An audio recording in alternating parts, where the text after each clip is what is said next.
View हेर्नु guys कस्तो सही देखियो आकाश पनि टक्क निलो अनि त्यसमा टक्क म टाक टाक यस्तरी हिँड्दै बाटोमा ओसाका स्टेसनमा यस्तो भिडभाड हुन्छ यो बिहानदेखि बेलुकासम्म यस्तै हो कि बेलुका कति बजेसम्म घामहरू टक्क खुल्दैछ भर्खर यहाँबाट अनि टक्क यहाँ किनारा छ खोलाको बाटो हिँड्दै हिँड्नुको मजा नै बेग्लै छ क्या गाइस। यो चाहिँ साग हो हेर्दाखेरि चाहिँ होइन मैले चाहिँ यहाँ सोधेको तर यिनीहरूले हाना भने कि हाना भनेको चाहिँ फुल भनेर लगायो कि अनि यहाँको चाहिँ बाजेहरू जो ठिक लाग्यो मलाई चाहिँ यतिको एसएससी चाहिँ हुनुपर्छ मान्छेहरू मात्र पनि क्या मजाको मैलो छ कि हेर्न सक्नुहुन्छ कति धेरै हाँस बकुल कि ल यो यहाँनिर त जहिले हुन्छ कि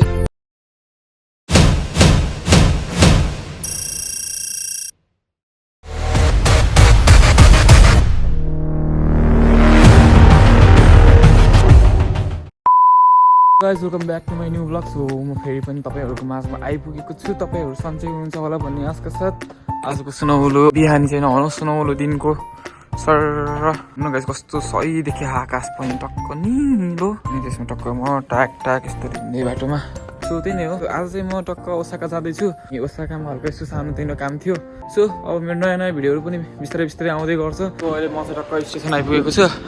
यहाँबाट चाहिँ टक्क कतिको 12:30को ट्रेन रहेछ ट्याक्क फेरि उता आमागासाकी गएर चेन्ज गर्नुपर्ने ट्रेन रहेछ क्या। फाइनली म चाहिँ अहिले टक्क ओसाका एकीमा झरिसकेको छु। ओसाका स्टेसनमा यस्तो भिडभाड हुन्छ बिहानदेखि बेलुकासम्म यस्तै हो कि बेलुका कति बजेसम्म जता गए पनि यत्तिकै भिडभाड देखिन्छ कि यो ओसाका स्टेसनको वरिपरि जहाँसुकै जानु यस्तो भिडभाड हुन्छ। यस्तो यो ओसाकाको सबसे मेन स्टेसन भनौँ न यहीँ ओसाकादेखि यताउति जहाँ पनि जानु सक्छ क्योतो कोबेसदेखि लिएर अनि म चाहिँ यहाँबाट अर्को ट्रेन चेन्ज गरेर जानुपर्ने हुन्छ फेरि अनि अर्को ट्रेनमा टक्क चढेर फेरि अर्को ठाउँमा गएर अनि भेटघाट गरेर अनि फर्किनु पर्ने हुन्छ। सो त्यही नै हो फल चाहिँ ओसाकामा चाहिँ लास्ट हुन्छ भने फाइनली म चाहिँ ओसाका पनि आइपुगेँ। पहिला घुमिराखेको ठाउँ धेरै दिनपछि आउँदा चाहिँ अर्कै टाइपको चाहिँ लाग्ने रहेछ।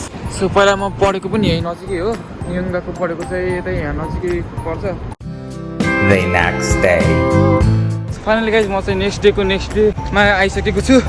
सो म चाहिँ अहिले टक्क कामबाट निस्किसकेको छु। देख्न सक्नुहुन्छ मेरो यो खाइस यो चाहिँ टक्क यो मेरो काम गर्ने कम्पनी भयो अनि आज चाहिँ कस्तो मस्तको हेर्नु टक्क लगाएर यो भइरहेको छ कि घामहरू टक्क खुल्दैछ भर्खर यहाँबाट अनि टक्क यहाँ किनारा छ खोलाको बाटो हिँड्दै हिँड्नु हिँड्नुको मजा नै बेग्लै छ क्या गाइस। हेर्नु टक्क यता खाइस यता खोला र यता एनआरएन सक्नुहुन्छ खोला चाहिँ त्यस्तो ठुलो चाहिँ छैन अनि यो जाडोमा चाहिँ यहाँ के हुन्छ भने जाडोमा चाहिँ यहाँ टक्क पानीहरू पुरै जमेर बस्दै हुन्छ कि सो त्यति बेला पनि आयो भने म भिडियो गराउँछु नभए म प्रायः जस्तो बसमै जाने मान्छे हो। आज चाहिँ यसो हिँड्न मन लाग्यो भने चाहिँ हिँडेको मात्र नभए म यो अल्छीको ढ्याङ्ग्रो छु अहिले बसमै जाने बानी छ। सो कहिले काहीँ चाहिँ हिँड्न मन लाग्छ फ्रेस हावा खाँदै रमाइलो हुन्छ। सो त्यही नै हो अब आज चाहिँ गएको गएर भ्लग बनाउनु त त्यस्तै झ्याल लाग्छ। अब हामी चाहिँ 19को ट्रेन भेटाउनको लागि चाहिँ दकुनु पर्ने हुन्छ नभए त्यो ट्रेन भेटेर फेरि लास्ट ढिलो हुन्छ।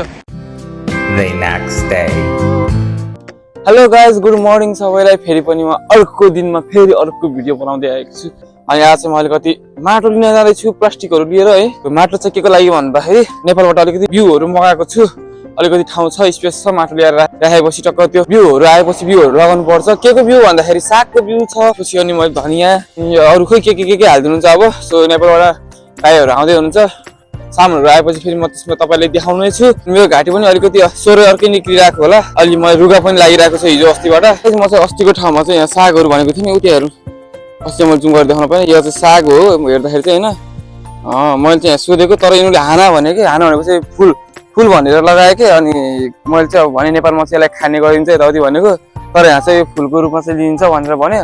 सो अनि मलाई चाहिँ थाहा थिएन यहाँ चाहिँ यसलाई फुलको रूपमा चाहिँ लिन्छ भनेर हामीले तर यसलाई खाने गर्छौँ।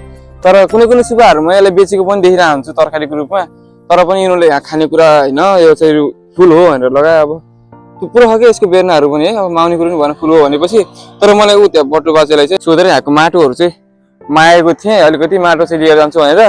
सो बाजेले चाहिँ कसै माटो युज हुँदैन यताको माटो चाहिँ लिएर जाँदा हुन्छ भनेर चाहिँ भनिसकेको छ। अब म चाहिँ यहाँबाट माटो अलिकति उठाउने छु प्याक गरेर लिएर जानेछु। सो त्यही नै हो तर हेर्नु न गाइस यहाँ चाहिँ तर साग नै हो कि यो ल यो 500को रायोको कि साग भन्छ नाम चाहिँ ट्याक्कै चाहिँ मलाई थाहा भएन। ल बिउहरू पनि छ यता चाहिँ यिनी बिउहरू दिएको भए त लाउनु हुन्थ्यो लगेर है घरबाट किन मगाउनु पर्थ्यो र यस्तो मजाको छ हेर्दै खाम भइसक्यो कि यतिबाट टिपेर दियो भने त म 2 छाक त मजाले पुग्थ्यो यहाँ हो कि नै गाइस ल भन्नु 2 छाक त मजाले पुग्थ्यो कि। सो तर पनि अब माग्ने कुरो नि फुल भन्नेपछि अब यिनीहरूले अब भनेको कुरालाई अब नाइ भन्ने कुरो नि हुँदैन। त म चाहिँ अब यहाँबाट टक्क अलिकति लिएर जान्छु। कहाँनिरको माटो चाहिँ मलिलो छ अन्त मैले त यो माटो मल्ली छ यार गाइज हेर्न सक्नुहुन्छ यो माटो चाहिँ मल्लो छ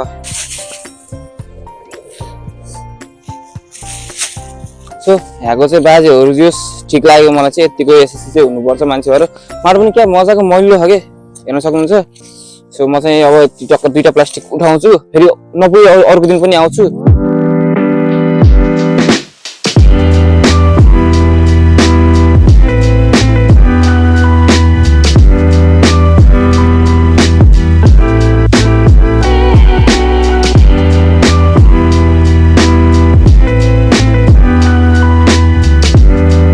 चाहिँ टक्कर खोलामा चाहिँ आइसक्यो माटो चाहिँ यति लिएर राखेको छु अनि यहाँ चाहिँ मेरो ट्राइपोड छ टाउको मडाउने अनि यहाँ देख्न सक्नुहुन्छ जहिले पनि यहाँ बकुलाहरू चाहिँ हुन्थ्यो आज पक्का कति धेरै हाँसहरू पनि कहाँबाट आएछ कि ल नेपालमा भयो हाँस छपेर काटेर खाइसक्थ्यो ल आज त्यस्तो हुँदैन कति धेरै हाँस र बकुला कि ल यो यहाँनिर त जहिले हुन्छ कि मैले अस्तिको भिडियोमा पनि भनेको थिएँ सो त्यही नै हो म चाहिँ अब अलिकति यहाँ हाँस त्यसो अलिकति मैलो भएको छ हातहरू धुन्छु अनि हात धोएर चाहिँ अनि फेरि घर जानुपर्ने हुन्छ आज फेरि कागको छ कागको लागि अलिकति होमवर्कहरू छ होमवर्क गर्नुपर्ने हुन्छ पानी चाहिँ अलिकति फोहोर नै रहेछ यहाँको लेउ लागेको रहेछ सो त्यही नै हो नयाँ हुनुहुन्छ भने लाइक सेयर सब्सक्राइब गर्नु होला भिडियो चाहिँ यहाँसम्म गराउँदैछु किनकि धेरै लामो पनि गराउँदिनँ धेरै छिटो पनि गराउँदिनँ भनेको कन्टेन्टहरू पनि भेटेको छैन त्यस्तो अब यस्तरी नै अब म चाहिँ भिडियोहरू कसरी बनाउँछु भने अब यस्तरी नै अब एकै दिनमा चाहिँ भिडियो सक्दिनँ अहिलेको जस्तरी अब 2-3 दिन लगाएर 3-4 दिन लगाएर भिडियोहरू बनाउने छु किनकि अब त्यस्तो कहीँ जानको लागि कन्टेन्टहरू नि पाउँदैन केही पनि पाउँदैन सो त्यही भएर चाहिँ अब म यस्तरी नै यही अनुसारले भिडियो बनाउँछु जस्तो लागिरहेको छ अनि मेरो सर्चहरू चाहिँ अब यति बेला आएको छैन अब